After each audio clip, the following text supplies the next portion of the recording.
Bienvenidos a Plurales Podcast, donde compartimos las mejores historias de empresarios, emprendedores e iniciativas de las grandes corporaciones de México y Latinoamérica. Ponte cómodo y prepárate para conocer las mentes brillantes que impulsan el panorama empresarial de nuestra región.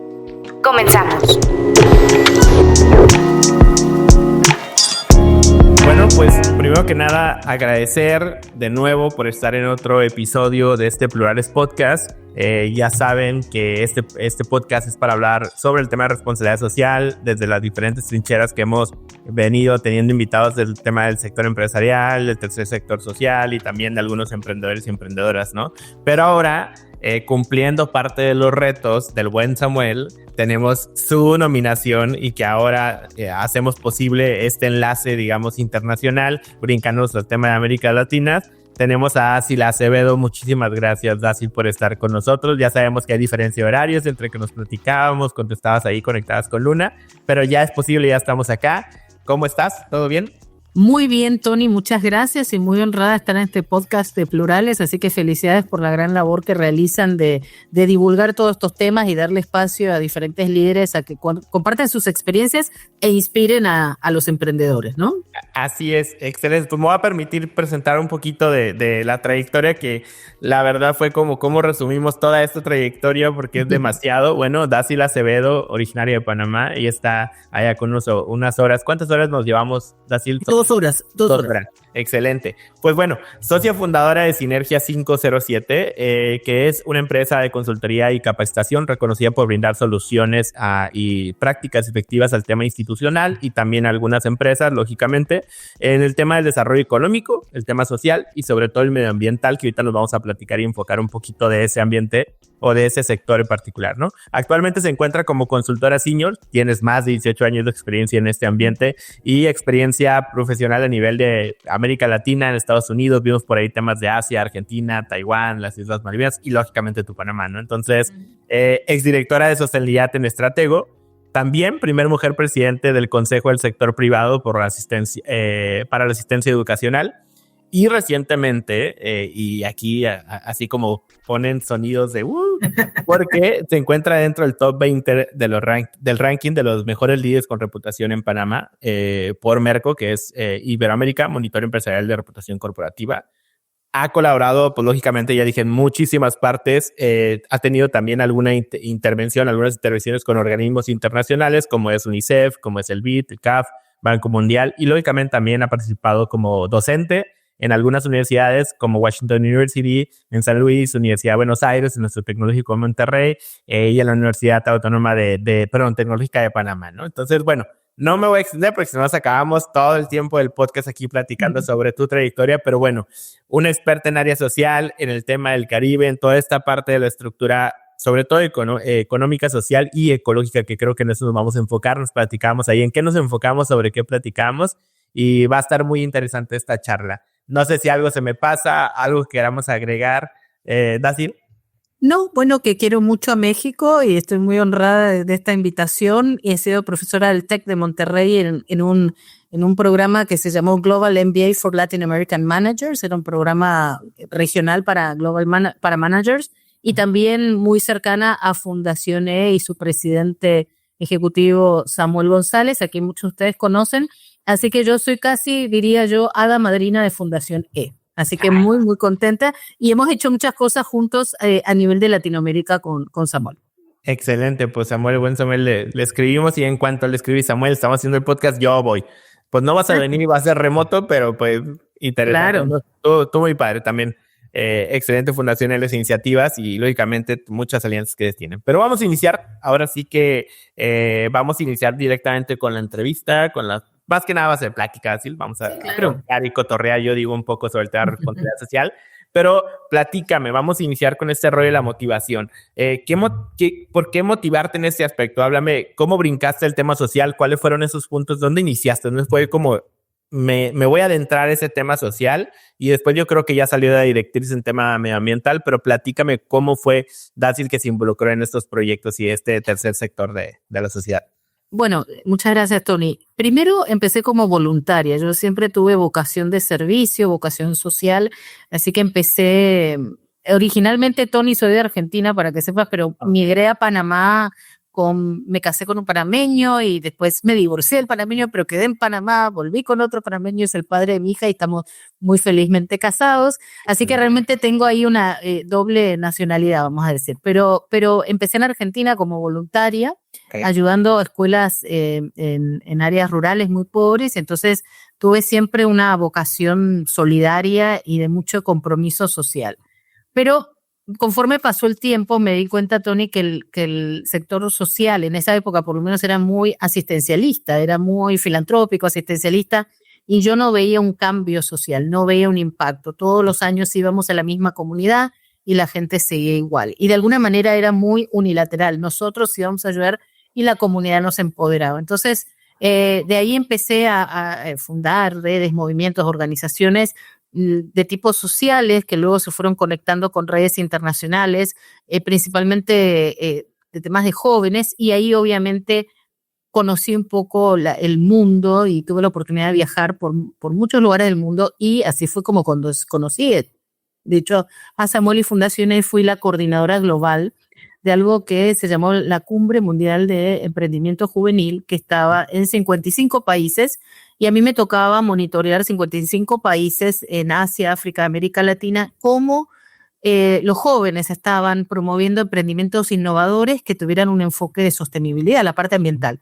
Entonces así fue, digamos, de lo social y el voluntariado fue evolucionando al emprendimiento, del emprendimiento al tema ambiental, pero muy importante, fue clave en el momento que me empecé a involucrar con los temas de responsabilidad social empresarial, porque ahí como que cerré el círculo de la parte empresarial y que los negocios tenían que ser sostenibles también financieramente, porque si no, incluso para los colegas que estén viendo el podcast que son del sector sin fines de lucro, bueno, el sector sin fines de lucro no puede tener fines de pérdida, o sea, tiene que ser sostenible. Entonces, al final eso fue muy importante como cerrar el círculo, y así fue, de lo social a lo ambiental, lo económico, y esas tres dimensiones, Tony, son lo que hoy llamamos el desarrollo sostenible. Para que sea de desarrollo tiene que ser sostenible, si no, no lo es, y tiene que tener esas tres dimensiones, digamos. Claro.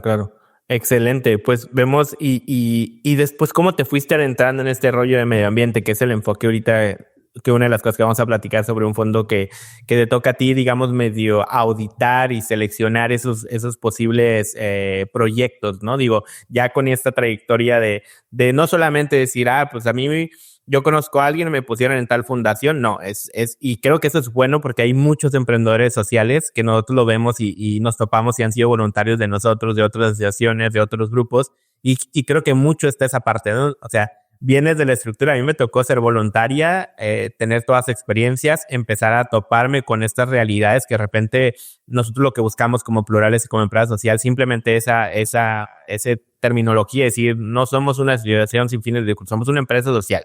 Entonces, podemos generar economías y lógicamente con el tema social, buscando como que beneficie como core de nuestro proyecto a la comunidad o a un grupo en vulnerabilidad o en situación de vulnerabilidad. Pero también buscamos un tema de sostenibilidad económica, porque también pagamos recibos, también pagamos cuentas, también pagamos salarios, ¿me explico? Entonces, platícame cómo brincaste en esa parte medioambiental. ¿Dónde fue el tope que dijiste, ok, medio ambiente, creo que en esta parte nos podemos enfocar? Bueno, sobre todo fue en el año 2010 a nivel mundial se aprobó una ISO 26000 de responsabilidad social, claro, que fue muy importante porque y esto para los que no saben y nos están viendo o escuchando, antes había como muchas definiciones de responsabilidad social y era cada loco con su tema. Entonces, durante 5 años a nivel mundial, ISO es el máximo nivel de estandarización y homologación a nivel mundial.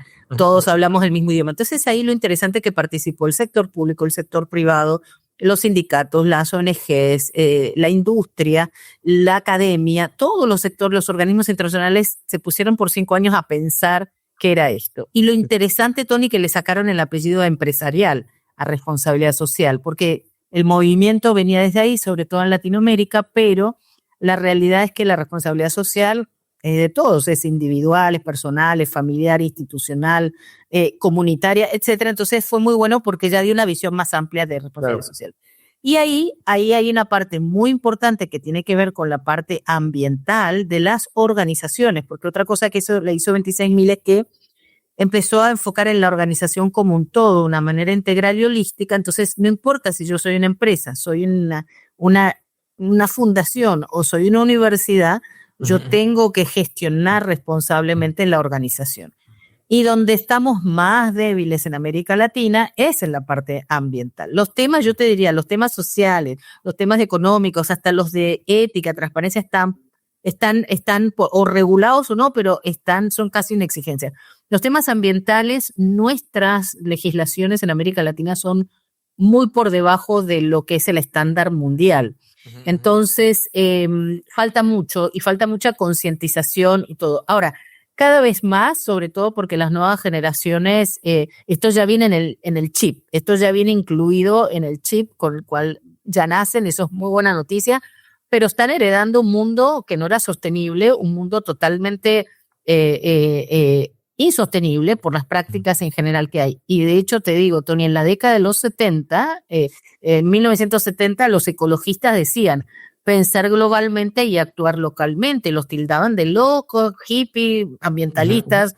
Hoy en día, con la globalización, con la pandemia incluida, ¿quién discute de que tenemos que pensar globalmente y actuar localmente? O sea, el mundo está mucho más interconectado y el tema de lo local, de aterrizar en el territorio, porque como yo digo, lo global nos permite ver estos temas globales, por ejemplo, cambio climático, un tema ambiental claramente que todos estamos sufriendo. Y lo vemos en el día a día muy tangiblemente con todos los desastres naturales, las diferentes situaciones que estamos pasando. Como es esa macrovisión, ¿no? O sea, decir, exacto. Está pasando allá, lógicamente acá es algo que seguramente son mismas condiciones, mismo desarrollo, claro. Seguramente va a llegar. Ayer veía un noticiero y entonces mientras tenemos en California tenemos incendios, en otras partes del mundo tenemos, en Tailandia, no recuerdo dónde era, teníamos inundaciones. O sea, pero el mundo está interconectado. Los temas ambientales son los que requieren de una visión global. Ahora, donde yo impacto, donde yo cambio es en lo local, en lo territorial, donde yo tengo mayor influencia. Entonces, esa conexión de lo global y lo local es muy importante. Ahora, aplicado a las organizaciones, y yo le digo, te adelanto, Tony, yo ya no le digo más responsabilidad social, para que sepan.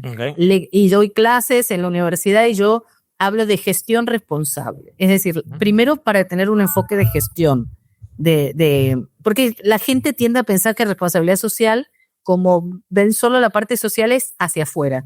No, empieza por casa. Y a nivel de una organización empieza por prácticas ecoeficientes. Por ejemplo, el ahorro energético, el ahorro o un consumo responsable del agua. El tema de reutilización, reducción, las R's que se mencionan, que son más que 3. O sea, tener prácticas ecoeficientes en la operación de tu organización. Y puede ser desde la fundación, la empresa o la universidad, tienen que liderar con el ejemplo. Porque, ¿qué pasa? Típica, se ponen a hacer voluntariado de reforestación, voluntariado de limpieza de playas. Pero ¿y qué están haciendo dentro de la organización? O sea, antes que hay que ayudar afuera, sí, a las comunidades, pero tengo que empezar liderando con el ejemplo en mi organización. Entonces, bueno, la ISO 26000 nos ayudó a pensar en la organización como un todo, en gestionarla responsablemente, en tener en cuenta nuestros impactos internos y externos. Y no solo eso, Tony, sino tener en cuenta todos los grupos de interés con los que interactuamos. O sea, no es una mirada egocéntrica de la organización como antes había, sino es una mirada desde la interconexión y la interrelación con los otros, con todo tipo de organizaciones, desde el vecino, que es desde las comunidades vecinas, hasta mis competidores, hasta los reguladores o el gobierno, hasta la cadena. Todo eso se ve. Entonces, para mí, fue un punto de inflexión la ISO 26000 porque dio entendimiento conceptual, pero operacional en la organización.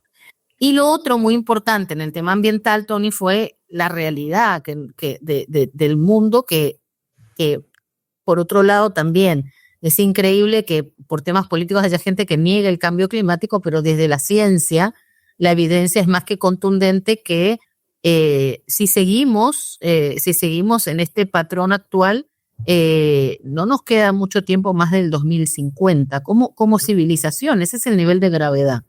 Entonces, el secretario general de Naciones Unidas dijo este año inicio, ya no, esto no es calentamiento global, esto es ebullición global. Ese es el nivel.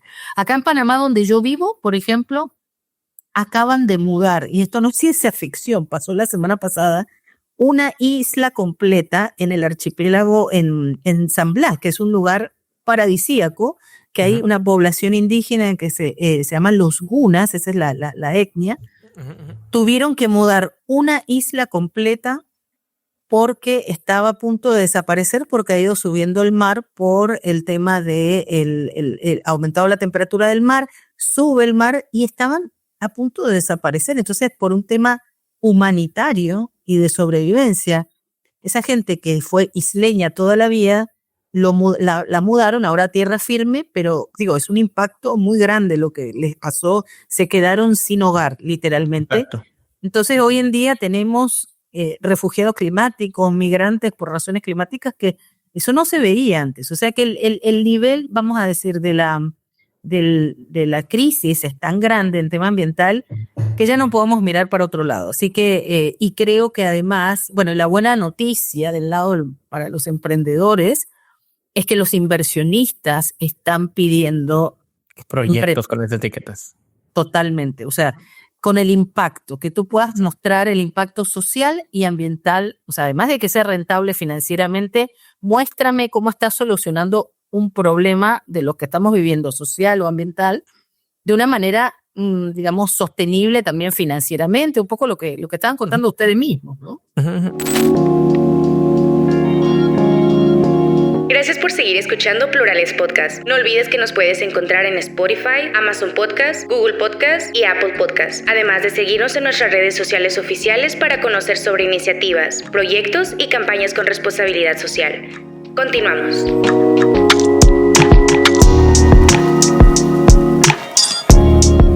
Excelente. Pues eso creo que es como eje rector de muchísimos como proyectos, ¿no? Digo, hay unos que ya traen esa bandera completamente, digamos, ecológica o este tema como de medio ambiente como característico, ¿no? Y sí, creo que nosotros cuando hablamos en el podcast platicamos un poco, sí, la responsabilidad social, pero también hablamos, yo les planteo a los entrevistados y a los invitados, les digo, ok, vamos, o sea, yo siempre platico de varios conceptos, ¿no? Conciencia social, la parte de compromiso social, responsabilidad social y, o sea, ese tipo de conceptos, pues ya yo les explico. El tema de conciencia, todo mundo por ser humano, por vivir en sociedad, tienes ya un chip ya conectado que hablas de conciencia. Esa parte donde si ves a alguien necesitas ayudar y algo te llama en tu cabeza diciendo como puedes ayudarlo, puedes hacerlo, ¿no? El tema del compromiso, creo que al fin de cuentas, al momento de que tú estás haciendo algo, estás comprometido naturalmente o te creas ese compromiso de ayudar a otros o de ayudar a un grupo en vulnerabilidad o a lo mejor por una causa en particular, que no precisamente es un grupo en situación de vulnerabilidad.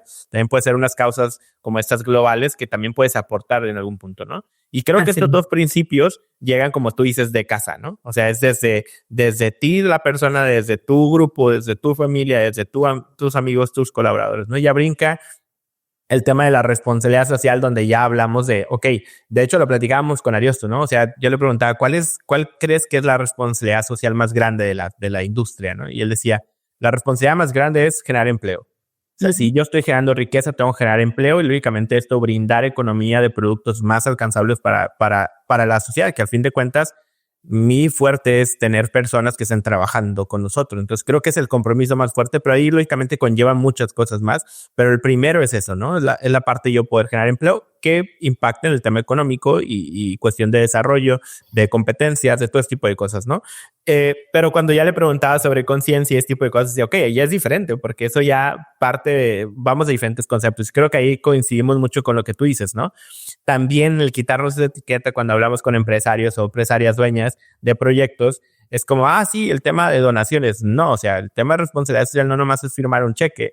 Sí, forma parte de, pero en realidad buscas esto que tú nos vas a platicar ahorita, que es entender que un proyecto de responsabilidad social o un programa de responsabilidad social o una campaña de conciencia son cosas muy diferentes y tienen temporalidades muy grandes y lógicamente ni con todo el dinero del mundo, hablando de todas las organizaciones, de todas las empresas que invierten en tema social, puedes cambiar completamente un panorama, pero sí con un programa constante y con diferentes esfuerzos puedes llegar desde el tema de concientización hasta proyectos aplicativos, a lo mejor buenas prácticas, llegar a estos ISOs como tú platicas, donde ya se comentan y se hacen un estándar internacional que ya no es lo mismo hacer 3 personas un gran impacto, sino es que promover que un instrumento como un ISO pueda ser un parámetro para que todas las industrias caigan ahí, ¿no? Y que realmente lo cumplan, y eso es un impacto como súper, súper importante, ¿no? Pero platícame ahora sobre el tema del tema de economía, el tema de economía verde, y esta parte es cuestiones de medición. O sea, ya nos platicaste un poco de cuáles son los principios del por qué involucrarnos y por qué todo el mundo lo tenemos que tener ahí, pero la medición, creo que muchos han de pensar cómo medimos eso. Yo sé que hay monitorios mundiales, yo sé que hay de repente muchísimos estudios, pero platicamos, si alguien quiere meter ese ingrediente social en medio ambiente, ¿dónde podría consultar o qué principios son importantes en cuestión de mediciones para saber dónde meterme y no estorbar? Yo siempre les digo, es un tema social, ¿no? O sea, se trata de estudiar un poco para poder saber dónde me involucro y dónde puedo ayudar y muchas veces no estorbar a organismos y a proyectos que a lo mejor ya tienen toda una estructura como muy bien dada, ¿no? Claro, mira, Tony, yo tengo 25 años trabajando estos temas y te voy a decir cuál ha sido el cambio y la evolución por la cual estos temas ahora están en el top. Y voy a hacer el símil con empresas muy grandes, multinacionales, que invierten millones en estos temas, con lo cual puede ser de referencia importante para que sepan si ellos están invirtiendo es porque saben que es por ahí. Hace 25 años atrás, estos temas era responsabilidad social, había una persona a cargo del tema, iban de repente, pintaban una escuelita, ya, eso era todo. O sea, no tenía nada que ver con el negocio, con la operación. Esto ha ido evolucionando. Con la ISO 26000, que es de 2010, o sea, igual hace mucho tiempo, esto ya pasó a ser parte de la gestión de la organización o del negocio. Ya no pasó a ser un tema que no era core, sino pasó a ser parte del corazón de la gestión de la organización. Ahí nacieron los gerentes de responsabilidad social en los organigramas de las organizaciones. Estoy hablando de 2010, que en el mundo se pusieron de acuerdo. Y hemos ido evolucionando y hoy en día, y esa es la gran noticia para profesionales de la sostenibilidad como yo, que hace 25 años venimos, y sobre todo con la pandemia 2021 en adelante, es que estos temas pasaron a ser parte de asamblea de accionistas y junta directiva. Agenda prioritaria. Total. ¿Por qué? Porque los inversionistas lo están pidiendo 3 cosas. Esto es importante que le dicen ESG en inglés, Environmental, Social Governance, o le dicen ASG en español, Ambiente, Social y Gobernanza. Piden, no importa el tamaño de la organización, que tú puedas mostrar indicadores, lo que me estabas diciendo, data dura, de cosas concretas con evidencia de lo que estás haciendo en la G de gobernanza, que eres una organización ética y que tienes cómo demostrarlo y que tienes políticas, procesos, procedimientos que te blindan reputacionalmente porque tú no quieres hacer negocios con alguien que está metido en corrupción. Exacto. Lo segundo es en la parte social. Y mira qué interesante, Tony, ya lo social ya no es solo la comunidad. Lo social son los colaboradores, lo social son los clientes, lo social son los proveedores, toda tu cadena de valor. Vas a ser parte de esa dimensión de S, que algunos le llaman la S de los stakeholders, que se dice en inglés, pero es la S de lo social. Y la parte, y empieza con la A, es ASG, y empieza con la A, que es la parte ambiental, que es hacia adentro, las prácticas ecoeficientes, y hacia afuera, cómo mis productos cómo mis productos van migrando hacia productos que sean amigables con el medio ambiente, que sean productos verdes full o que tengan esos componentes. Ahora, esto las empresas grandes, y por qué digo que impactan en las asambleas de accionistas y juntas directivas, porque las calificadoras de riesgo toman en cuenta estos aspectos y te califican mal si no los tienes. Esto ha hecho que las empresas grandes tengan que estructurar reportes, tengan que estructurar muchas cosas para demostrar que lo están haciendo. Muchas veces lo hacían, pero disperso. Entonces, hoy en día, esta conversación, Tony, no es de responsabilidad social allá la persona. Hoy en día están metidos los CFOs, los de finanzas, los de riesgo, los de auditoría, los de cumplimiento, los de gobierno corporativo, los de cadena de suministro o proveedores, los de comunidad, por supuesto, los de relaciones públicas, entonces ya, o de marketing. Hoy en día estos temas se ven a nivel integral de toda la organización. Entonces, a ver, esas son las empresas grandes. ¿Qué podemos hacer? Tenemos que tomar en cuenta que el 95% de las empresas en América Latina son micro, pequeñas y medianas. O sea, te estoy hablando del 5%. Bueno, ¿cómo hacemos para que este 95%, que es el que más empleo genera, que es el que en la mayoría son empresas familiares, o sea, que impactan y que son locales, cómo hacemos para que se sumen a esta ola, que es una ola ganadora al final? Tú quieres estar ahí, porque si no, no vas a ser parte de la cadena de suministro de estas grandes, y muchos de ustedes lo pueden ser. Bueno, al final, lo importante es no necesariamente tienen que certificarse, eso es costoso y todo, es tener documentado sus prácticas, tener cuantificado, tener data dura, y eso es lo que más cuesta. Pero yo siempre le digo a los empresarios, sobre todo pymes, les digo, miren, así como ustedes tienen sus reportes de estado financieros, bueno, así mismo con numerito y data dura tienen que poder mostrar qué es lo que están haciendo. O sea, ya no es más la filantropía fotográfica que usted va, saca y da una canastita y dice que eso es eso, con eso lo demuestra. No, ya hoy en día requiere. Entonces, es lo que más cuesta, y te digo, a nivel de las empresas grandes, y esto a título informativo para todos los colegas que nos escuchan, de empresas más pequeñas, de emprendimientos, a nivel, hoy en día, las normas contables, a partir de este año, se aprobaron una cosa que se llama las normas NIF S1 y S2, que incorporan sostenibilidad y cambio climático a los estados financieros. Es decir, que ahora las empresas van a reportar su estado financiero junto a numeritos de sostenibilidad y cambio climático. Entonces, ¿qué pasa? Están los contadores que se agarran la cabeza, están desesperados porque este es un tema nuevo. Y no solo eso, Tony, sino que en diciembre se van a aprobar las normas de los auditores para poder auditar eso. Se quieren morir, porque contadores y auditores, esto es un mundo nuevo, es muy intangible, para ellos les cuesta, pero el reto es los numeritos, hacerlos tangibles en el mundo social y ambiental. Cuesta si vengo muy del lado social nada más o si vengo muy del activismo ambiental, porque era mucha inspiración, mucho compromiso, mucha inspiración, pero no conectaba con el idioma de un inversionista, de un empresario que necesita datos concretos. Generar, ¿no? Claro. Sí. Entonces, al final, Tony, el reto, y los felicito a ustedes en plurales por generar esta conversación, es que al final es cómo hablamos todos el mismo idioma. O sea, que el que viene del mundo social sepa que la parte económica y ambiental es igual de importante, que el que viene del mundo económico sepa que la parte social y ambiental es igualmente importante, y el que viene del mundo social que sepa que la parte ambiental y económica es igual de importante. O sea, yo a mis alumnos de la universidad le digo el checklist: económico, social y ambiental. Si no, no es, ni siquiera es un proyecto financiable, integrable. Entonces, esa es como el checklist.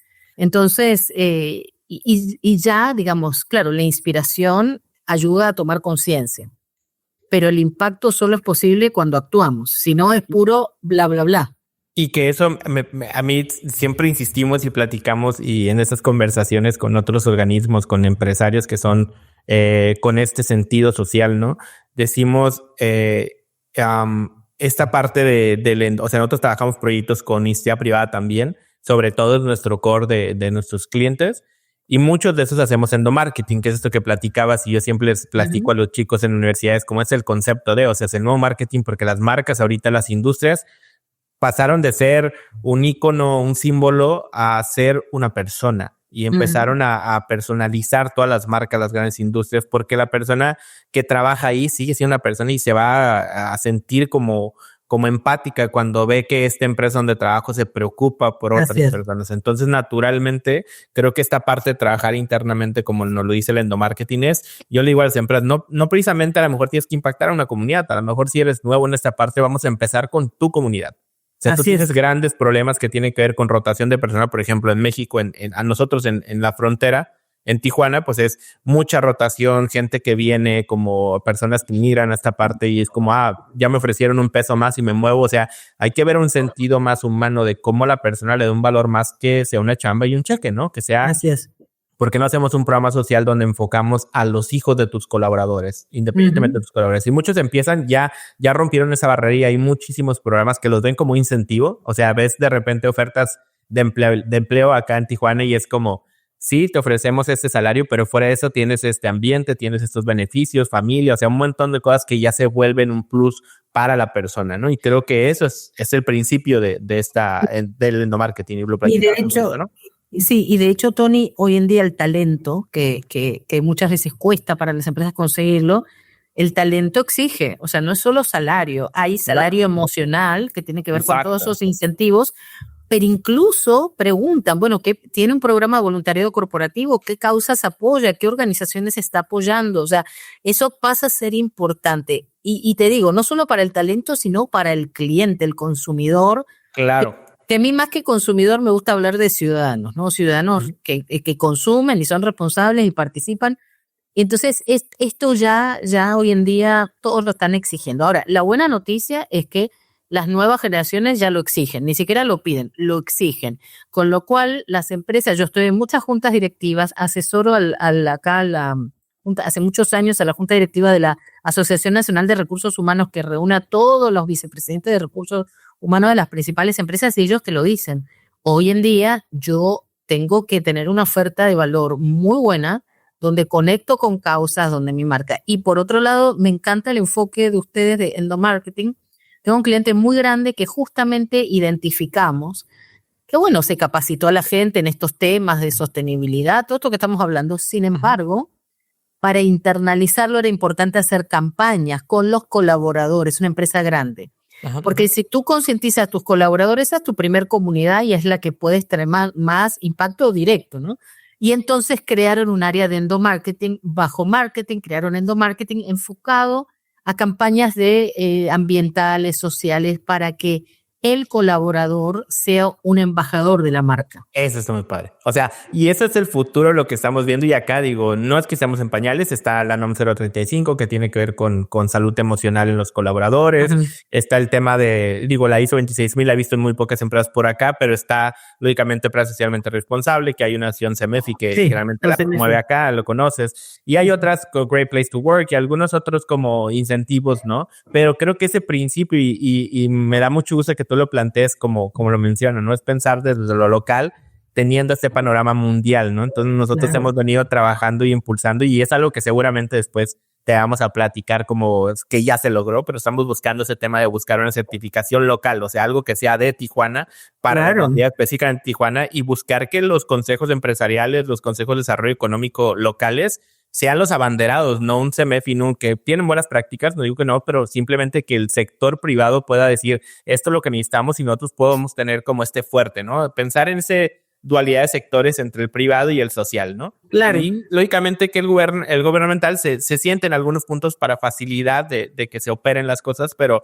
fuera de eso creo que estos dos sectores son primordiales el que trabajen y se empiecen a desarrollar en este ambiente, ¿no? Y Tony, tengo algo más que decirles a todos ustedes que están en Tijuana, que le decía yo hace muchos años, en ese viaje donde yo conocí a Samuel en 1995, que fuimos a Israel a una cumbre mundial, de estos temas, yo le decía a los compañeros mexicanos, yo les decía, ustedes son la frontera cultural de Latinoamérica, de América Latina, imagínate Tijuana más todavía, y claro, hoy en día tenemos a toda la comunidad hispana del otro lado de la frontera, pero literalmente ustedes son la frontera cultural de América Latina. A mí me parece que parte de este mundo globalizado es pensar globalmente, coordinar regionalmente y actuar localmente, claro. Porque a ustedes de DF les queda bien lejos y es bien diferente de la realidad. Entonces, todo se tiene que adaptar y otra variable muy importante que yo estoy viendo, Tony, es la variable cultural. O sea, la variable se llama cross-cultural management, o sea, es una diversificación de mosaico cultural que tenemos. Claro, o sea, tienes que incorporar la variable cultural para ser exitoso en tus campañas, por ejemplo, en tu marketing, porque le hablas diferente a la gente, te va a hacer clic de una manera si le hablas en su idioma de lo local, de las cosas muy, muy propias. Entonces, bueno, eso realmente me parece maravilloso que lo estén haciendo. y además tienen un rol de verdad inspirador para toda Latinoamérica. Así que me encanta que hayan incorporado entrevistas de gente de fuera de México, porque también les ayuda a ustedes a validar que lo que están haciendo es por ahí, y segundo, pueden salir nuevas ideas. Siempre es bueno, ¿no? Que ahí partimos, ¿no?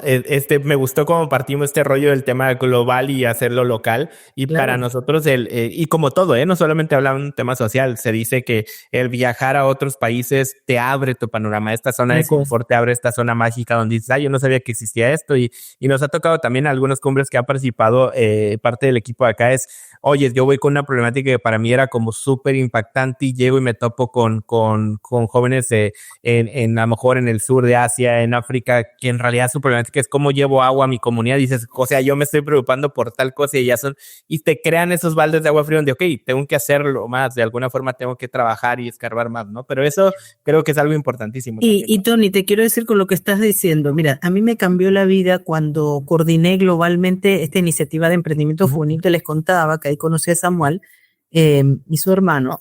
¿Por qué? Porque tuve la oportunidad de ver experiencias en 55 países, en Asia, África, América Latina, y me tocó viajar también a Europa y Estados Unidos para ver a los donantes de ese programa. Era un programa desde una fundación internacional. Y sabes lo que y eso fue como muy revelador para mí, mi visión profesional y a qué me iba a dedicar en la vida, es que yo me di cuenta que la innovación no está en esos países, no está ni en Estados Unidos ni en Europa, donde tienen un montón de cosas resueltas, sino que la innovación venía de nuestros países en desarrollo, como los quieras llamar. ¿Por qué? Porque como es un nivel de resiliencia a otro nivel, porque el día a día es muy difícil para nuestra gente. Pero entonces estar creativo todo momento. Entonces hay mucha creatividad, hay mucha innovación en Asia, África, América Latina por esta razón.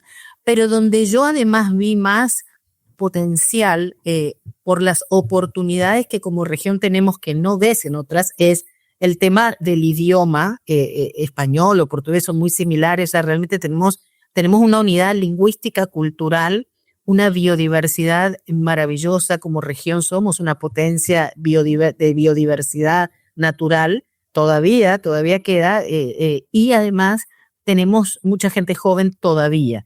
Entonces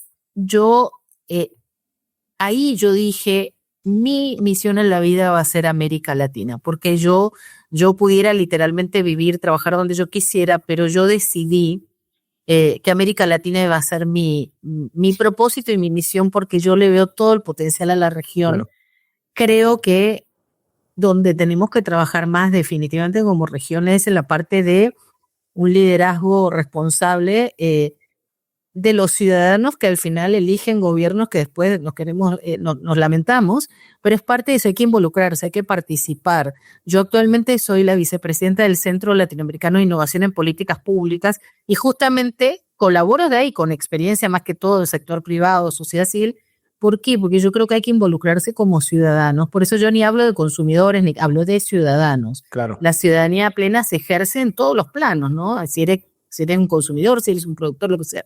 Pero nos tenemos que involucrar, porque parte del éxito de todo esto, Tony, es las alianzas público-privadas. Para lograr un verdadero desarrollo sostenible necesitamos gobiernos que faciliten, no que obstaculicen. Necesitamos empresas que sean competitivas. Necesitamos sociedades que sean equitativas en lo social y necesitamos una región que sea ambientalmente sostenible. Ahora, cuando somos la región más desigual del mundo, América Latina, tú dices, tenemos un gran problema. La brecha, no es que no haya riqueza en esta región, es muy rica, es muy desigual. Eso genera frustración social, genera todos los problemas que tenemos que hacen, y los temas de educación que no hacen que podamos evolucionar como sociedad. Entonces, yo siempre digo y es lo que también a mis alumnos y a mis clientes siempre les digo, el mantra es un mantra que yo digo, el mantra que tenemos que es económicamente América Latina, ¿no? Una América Latina por lo cual yo sueño, trabajo 24 horas al día, 7 días a la semana, es una América Latina ambientalmente sostenible, socialmente equitativa y económicamente competitiva. Son las tres cosas importantes. Pero nos falta mucho más, donde yo veo una pata complicada en todos nuestros países, Tony, en la parte político-institucional, digamos, ¿no? Ahí estamos, pero hay que involucrarse, es la única manera. Sí, claro, hay que ser actores dentro de esa parte, ¿no? Hay que ser activistas dentro de ese sentido. Así, platícame un poco sobre este proyecto que te toca dirigir, auditar, como en cuestión de, sé que es un grant que te toca a ti, digamos, recibir las propuestas de diferentes instituciones, organismos, validarlos y ahora sí que seleccionar cuáles son estos fondos a los cuales vas a apoyar o se va a apoyar directamente para, lógicamente, crear un impacto en esos tres aspectos que platicas, ¿no? O sí, estas tres directrices. Platícanos un poco de eso. Sí, les quiero platicar de dos. Un caso sin fines de lucro y un caso con fines de lucro para que tengan las dos, porque al final es lo mismo. Mira, es lo mismo, van a ver que es bastante parecido. Uno es, en los dos tengo mucho tiempo involucrada. Uno se llama Donativos Ambientales Ford, que lo hace la empresa multinacional Ford, que tiene, y no lo hace a través de ninguna fundación, lo hacen ellos mismos, se llama Donativos Ambientales, es un programa que tiene casi 20 años, que ha repartido más de 2 millones de dólares a organizaciones comunitarias, de base comunitaria para proyectos ambientales. Por eso te digo que lo local es muy importante. Entonces, ¿qué he ayudado yo? Primero hice una evaluación de impacto del programa para ver, empecé siendo jurado del programa, así empecé. Y es un programa regional en Centroamérica y Caribe, no llega a México, pero bueno, les sirve a ustedes de referencia, porque hay muchos programas parecidos y es un poco que tengan la inspiración y la idea. Esto es un programa regional de varios países de Centroamérica y Caribe. Ellos buscan proyectos que ya estén en ejecución. No son ideas, son cosas que ya estén funcionando, que estén trabajando las comunidades, que estén generando algún impacto y lo hacen en 4 categorías. El tema de gestión de residuos o reciclaje, el tema de seguridad alimentaria, el tema de energías renovables y hay una más que no me acuerdo cuál, biodiversidad, conservación y biodiversidad. Okay. Entonces, si supieran ustedes las maravillas que hacen las comunidades, lo que pasa es que a veces son proyectos que no tienen visibilidad, porque no tienen un departamento de relaciones públicas, no tienen a veces nada, son organizaciones muy pequeñas. Entonces, son unos pequeños, se buscan en todos estos países proyectos que sean, digamos, que tengan impacto, etcétera. Bueno, y hay un jurado internacional que los selecciona. ¿Qué hice yo después de que vimos la evaluación de impacto de como 10 años del programa? Vimos varias cosas. Uno, que el dinero no era lo más importante. Claro que les ayudaba los fondos que recibían los ganadores, sino era la exposición de marca. A ustedes que les gusta el tema marketing, vincularse por un año a una marca tan grande como Ford a través de sus donativos ambientales, poder estar en sus redes sociales, ser mencionado y todo, les daba otra apertura, claro. Un mundo total, imagínate de organizaciones muy pequeñas, o sea, les abre el mundo y pasan a otras ligas, consiguieron más donantes, consiguieron nuevos aliados, etcétera. O sea, que el impacto era ese. Y segundo, que los ayudó a estructurar el proyecto con esto que decíamos los indicadores, la data dura, que muchas veces todo era pura inspiración. Bueno, hicimos un formulario que te obliga, que es un cuestionario que te obliga a pensar tu proyecto de una manera diferente. Claro. Con datos, con cosas concretas. Más estructurado, más enfocado a datos. Claro. Exactamente. Y también lo otro, la tercera pata importante era la comunicación. Nos dimos cuenta que había mucha debilidad. Algunos no tenían ni redes sociales, algunos no tenían ni Instagram. O sea, y los que lo tenían no le estaban sacando millaje a sus programas y proyectos. Entonces, también ahí se les reforzó esa parte. Entonces, imagínate tener los recursos de una empresa tan grande que te apoye con temas de comunicación. Una locura. Claro. O sea, eso vale más que el grant que puedan tener. El grant que puedan tener. Entonces, bueno, eso ha sido muy bueno y van a los medios de comunicación, etcétera. Entonces, ese programa, lo otro que hicimos fue que lo alineamos a estándares internacionales. Entonces, ahí lo alineamos a los Objetivos de Desarrollo Sostenible, que nos dan una apertura en 3 dimensiones, personas, planeta y prosperidad, en 17 objetivos, donde puedes hacer un impacto importante. ¿Por qué? Porque ahí conectamos lo local con lo global, ¿no? Eso fue clave y Ford no lo tenía originalmente y ahí lo hicimos. Incluso les dijimos a ellos, miren, van a tener más posibilidades de conseguir otros donantes, si ustedes alinean su proyecto Exacto. a los objetivos de desarrollo sostenible. O sea, que hicimos mucha docencia.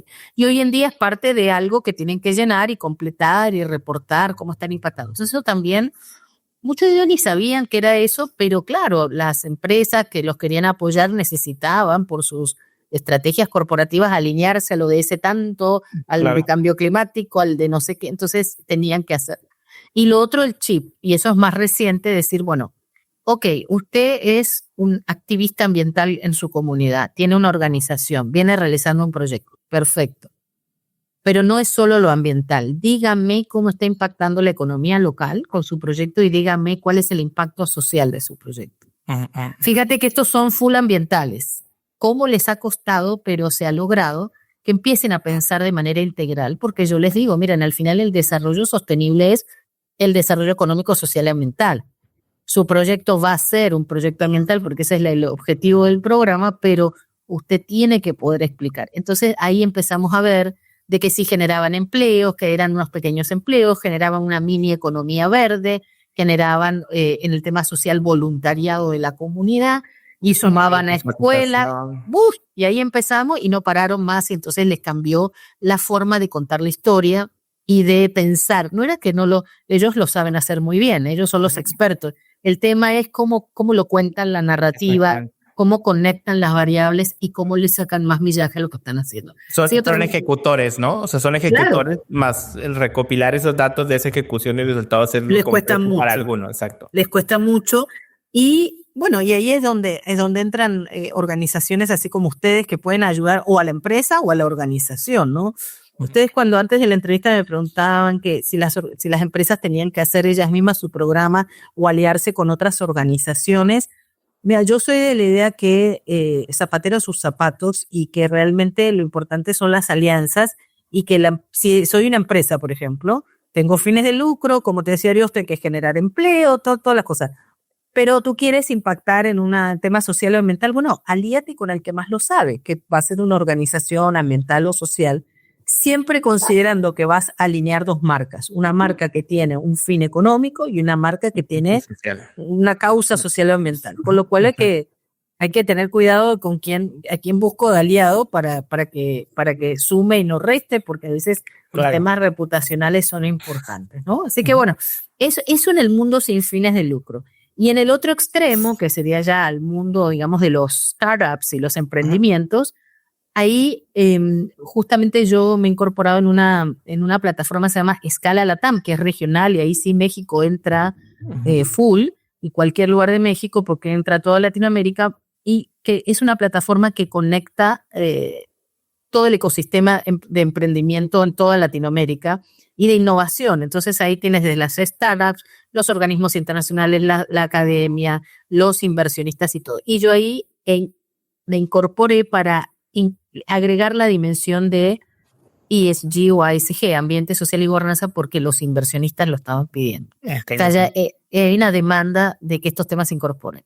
Y ahí hay una oportunidad para toda tu gente que está en el podcast ahora viendo, ¿no? Que es que ellos pueden someter sus emprendimientos a ser considerados para financiamiento del Venture Club Latam, que es una plataforma de inversionistas ángeles de toda Latinoamérica, ¿no? Y eso se llena un formulario y pasan un proceso y todo, se llama Escalatón y busca innovación sostenible en América Latina a través de los emprendedores que ya estén llevando a cabo, no es para ideas, sino es para proyectos que ya tengan. Ya estén andando, ¿no? Claro, ya tengan esa atracción. Y lo que busca Escalatón, que lo buscan en escalatón.com, es fácil, súper fácil, están buscando estos inversionistas este tipo de emprendimientos que tengan un impacto social y o ambiental. Tiene que ser un emprendimiento económico, rentable, pero que genere un impacto social y o ambiental.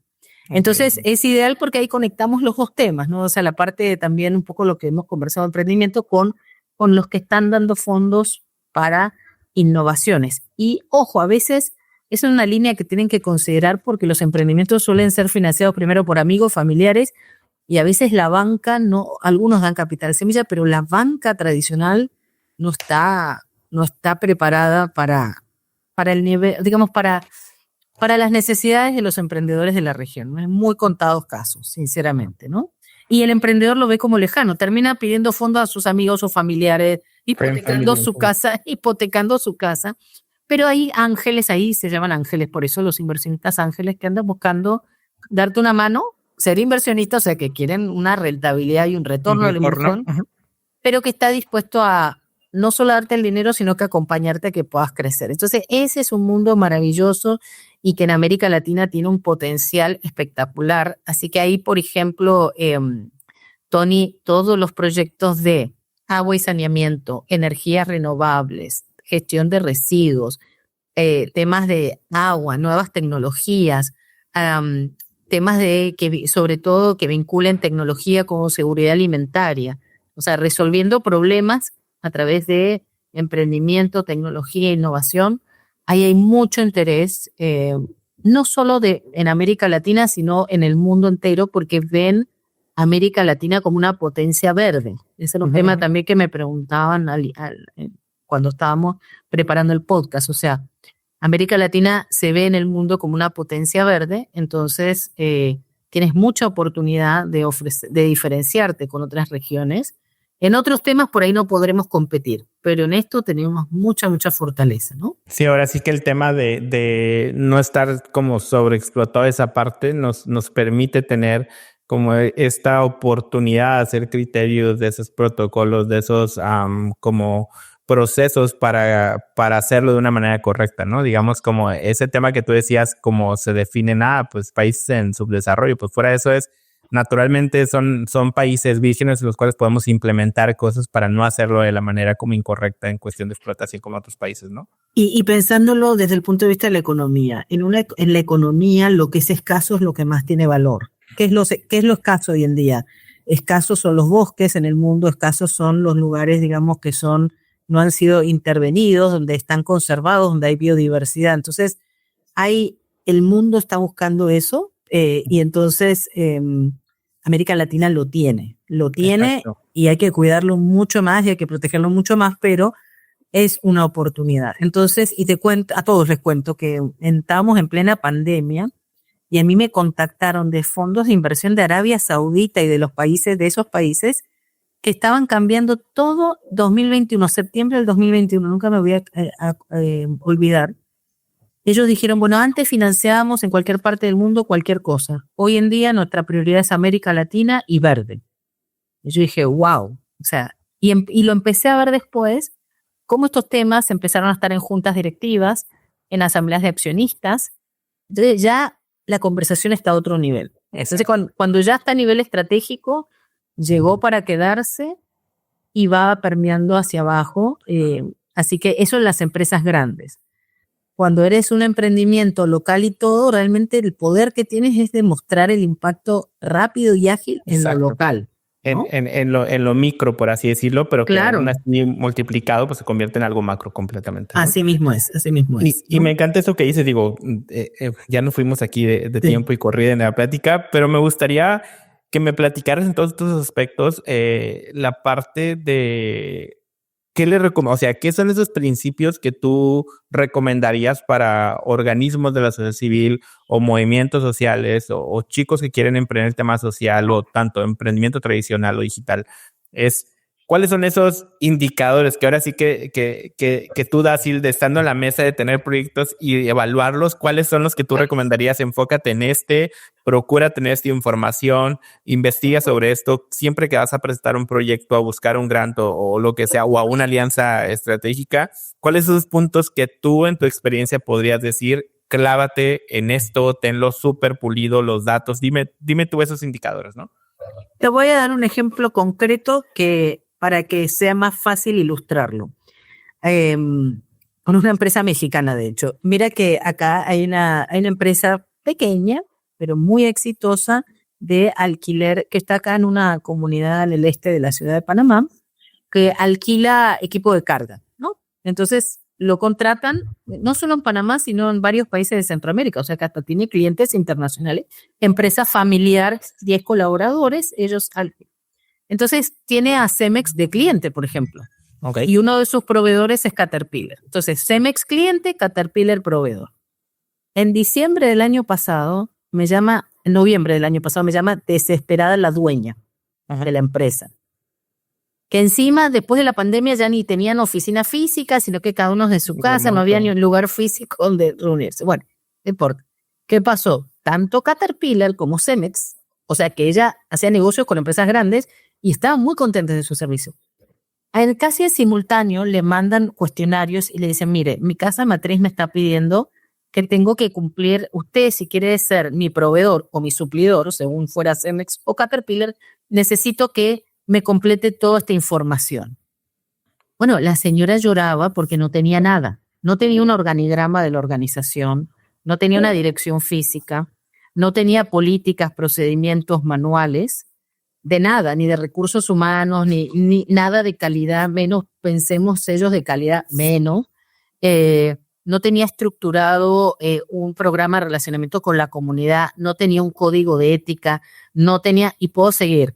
Entonces, al final, cada uno le mandaba un cuestionario diferente y ella llorando me decía, me quería contratar para que y le dije, mire señora, yo en 2-3 semanas no puedo hacer, esto lleva tiempo y dinero, esto lleva, no, en 3 meses yo no o sea, en un par de semanas no, y además que le va a salir una fortuna porque puedo contratar a un montón de consultores, pero usted no lo va a poder pagar. En 3 semanas no se puede suplir lo que una transición que debería haber hecho los últimos años. Y me dijo, pero a mí nadie me dijo. Entonces, eso es lo que yo quiero que no les pase a los emprendedores que nos están escuchando. Cuando tengan la oportunidad de ser proveedor de una empresa grande, ya es el estándar, ya son las reglas de juego. Tienes que tener una buena gobernanza y rendición de cuentas, no solo financiera, sino de lo que haces a nivel social y ambiental. No solo las fotitos, sino indicadores, dataduras, se pueden asesorar con universidades, con consultores, con ustedes mismos. O sea, también los temas reputacionales son muy importantes. Nadie quiere hacer negocios con alguien que esté cuestionado por malas prácticas éticas, malas prácticas laborales o malas prácticas ambientales. Lo otro es los colaboradores, o sea, realmente cómo los estás cuidando. Estás tomando en cuenta con la pandemia, se dio mucha prioridad a los colaboradores y sus familias. ¿Qué estás haciendo?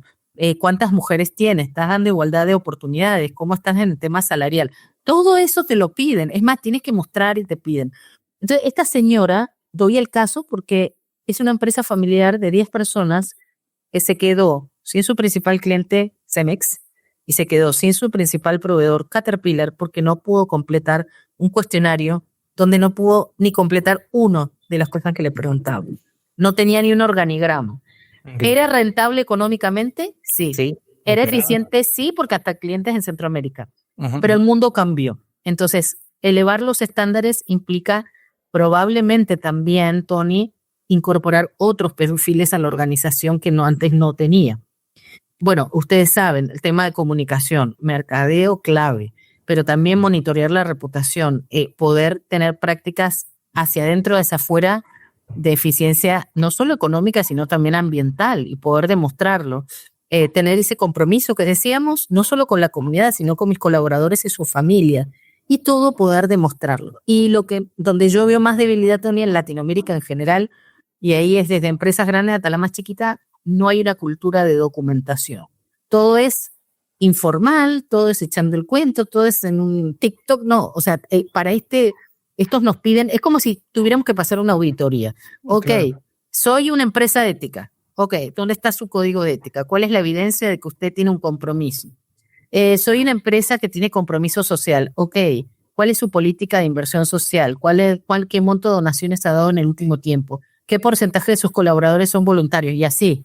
Lo que pasa, Tony, que cada uno pide cosas diferentes según lo que le interesa, pero es por ahí. Ya las empresas medianas, que son suplidoras de las grandes, ya se han adaptado en general. También he tenido varios casos de apoyo y lo han logrado porque les mandan auditores. Pero bueno, aspiramos a que los más chiquitos, que es lo donde más cuesta, pero donde más ágil uno lo puede hacer y más rápido. Claro, porque está mucho más pequeño, ¿no? Se puede aplicar rápido. Si esta señora no le llega el cuestionario, no se entera que tenía que cambiar. Claro. Y se quedó y cerró la empresa. Cerró, o sea, imagínate 10 personas sin trabajo. Uh-huh. Y la señora lloraba y me decía, nadie me avisó. Y yo decía, bueno, ¿quién debería estar divulgando esto? Entonces, bueno, obviamente los gobiernos tienen que ir ayudando a preparar y todo, pero ustedes hacen una labor increíble, Tony, porque si nosotros no le avisamos a la gente que el mundo cambió y que hay nuevas reglas de juego, y que estos temas ya no es moda, no es, o sea, tiene que ver con la gestión de la organización, se van a quedar sin clientes, sin colaboradores y sin proveedores. Así es, ¿no? Exacto. Pues ahora sí que estamos ya en la última fase y ya sabes que es muy importante, te digo, estas recomendaciones, estos tips que estás dando y que nos estás platicando desde la experiencia del tema Centroamérica, del Caribe, pero también como tú iniciamos este podcast, es como tienes que tener esta macrovisión de saber qué es lo que está pasando. Creo que muy atinados desde que la ONU sacó estas famosas ODS, que normalizó esa parte y lo hizo. Yo les dije, ONU hizo muy buena estrategia mercadológica al momento de hacer trendy todos estos temas, y que a lo mejor había estado años y años tratando de avisar y comunicar, y que lógicamente con una estrategia como ODS fue que todo el mundo levantó la mano y dijo, yo quiero estar, yo quiero inscribirme, yo quiero tener esa banderita, yo quiero formar parte de embajadores. Todo el mundo lo entendió. Exactamente. Entonces, y eso es lo que tú dices ahorita, el mundo cambió y la manera de comunicarse con estas nuevas generaciones, con estos nuevos activistas, necesitamos tanto de la vieja escuela, la nueva escuela, y también los que vienen para empezar a formarlos en la estructura ideal, ¿no? Porque ya no solamente es un sector, es realmente el sector privado, el sector gobernanza y el sector social, o de los organismos sociales. Deberíamos estar en la misma página en cuestión de comprobatorios. Yo siempre les dejo de tarea a los proyectos que se acercan con nosotros, es así como cuando sacabas un libro y aprender un tema, ve y sácate 3 reportes anuales de responsabilidad social de empresas internacionales o transnacionales y léelos para que veas cómo se hace un reporte y que sepas que eso, si tú vas a aspirar a tener esos clientes, vas a tener que hacer un reporte así. Naturalmente tienes que cumplir todos esos panoramas, ¿no? Entonces, creo que eso es importante. Yo me quedo con muchos datos, con mucha información, pero antes de que te despidamos, ya sabes que aquí hay muchas dinámicas. Tú te salvaste por estar remota, como de 2 dinámicas que tenemos aquí en el podcast, pero no te nos vas a escapar de que ahora sí que es forzosa, porque aquí tenemos algunas urnitas donde sacabas unos huevitos, sacabas un huevito y lo abrías y lo que te salía, pero en tu caso es obligado el tema de, así como nos hicieron la recomendación y la nominación tuya de parte de Samuel, decir, tienes que entrevistar a Asil y que les platique su perspectiva. Me gustaría decir, si nos permites, el que tú puedas nominar a alguien para invitarlo o invitarla dentro del podcast y platicar, así como lo hicimos ahorita, sobre esta perspectiva desde cualquier trinchera en donde esté esta persona. ¿Qué te parece? Claro que me sumo al reto y le voy a avisar que lo van a contactar. Mira, me gustaría, por el perfil de Plurales, que empiecen a incorporar este tema de lo regional. O sea, México es un país muy grande y a veces cuesta pensar más allá de México. Digo, la frontera de Estados Unidos sí, pero toda Latinoamérica. Ustedes tienen mucho para aportar a Latinoamérica y Latinoamérica a ustedes. Entonces, me gustaría que empiecen a considerar Latinoamérica. Y segundo, lo otro que quiero es complementar un poco lo que yo he dicho con la perspectiva de los inversionistas. ¿Qué está buscando el que está poniendo dinero en estos emprendimientos de impacto social y ambiental? Entonces, voy a nominar a Roberto Melo, que es CEO y fundador de Scala Latam, que ha generado el Venture Club Latam, uniendo a una red de inversionistas ángeles que están buscando los mejores proyectos de emprendimiento innovadores y sostenibles en toda la región de América Latina. Yo tengo el honor de ser parte del comité de evaluación del Venture Club Latam, o sea que me toca ver proyectos de emprendimiento de diferentes países de América Latina y participo en las reuniones con los inversionistas donde ellos dicen, bueno, por acá sí, por acá no, vamos con este, y ya eso está moviéndose, ya no es ciencia ficción, ya está pasando, y estaría muy bueno que desde Tijuana lleguen muy buenos emprendimientos a ser considerados o sea, no todo está en Estados Unidos, también hay gente en América Latina dispuesta a invertir en emprendimientos. Así que Roberto Melo, CEO y fundador de Scala Latam, para que les hable del Venture Club Latam y una iniciativa donde ya pueden aplicar si quieren, que es escalaton.com, y ahí ya pueden presentar, porque eso va a un proceso de selección y es parte de todo ese proceso, ¿no? Roberto Melo. Ajá, ahora Escala Latam. Escala Latam. Sí, ahora les paso el contacto.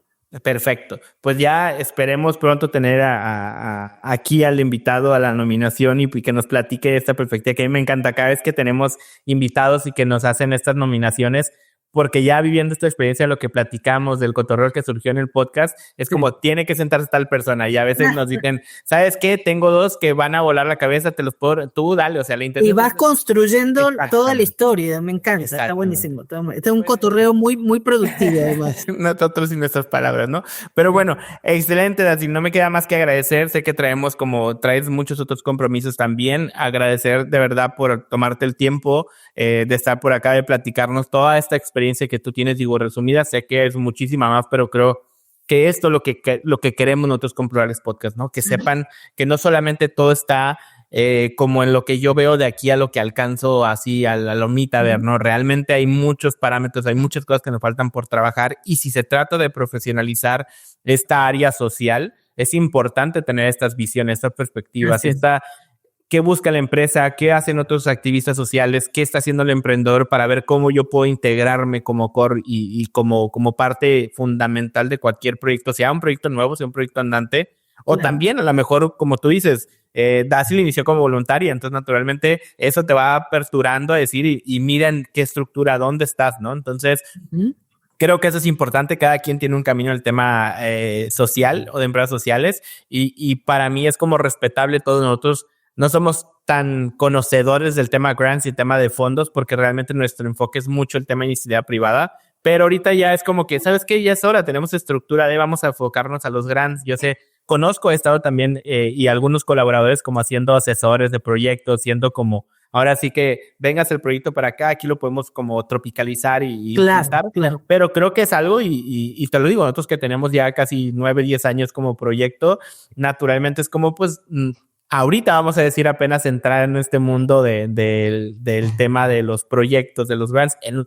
Y para nosotros es como chido porque es una puerta nueva que seguramente vamos a aprender un buen de cosas y conectarnos con un montón de personas súper importantes y que nos pueden dar grandes enseñanzas, ¿no? Entonces, agradecer, ya sabes, nuestro nombre, o sea, naturalmente Plurales, nuestra manera de hacer las cosas en equipo y creemos que las mejores cosas se hacen así, ¿no? O sea, ese es el principio de nuestro core como de valores.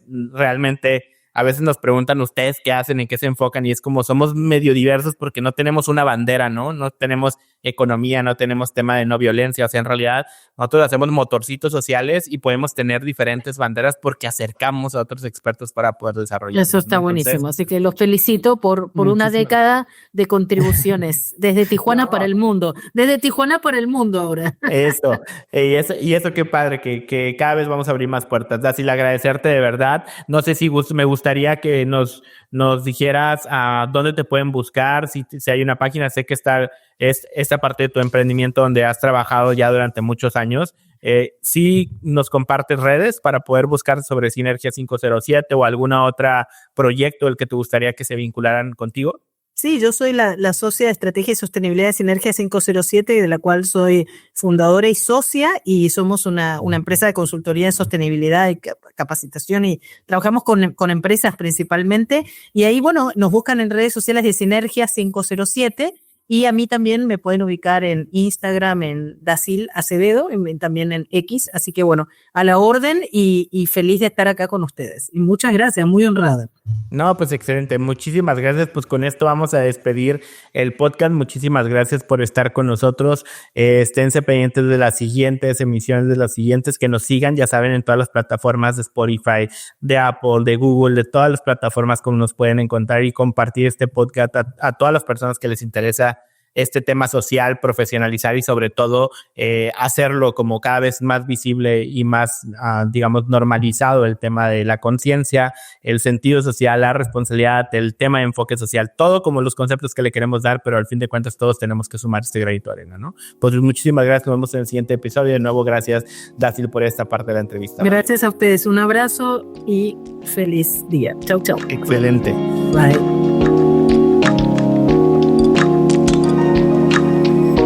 Plurales Podcast. Historias de éxito con responsabilidad social.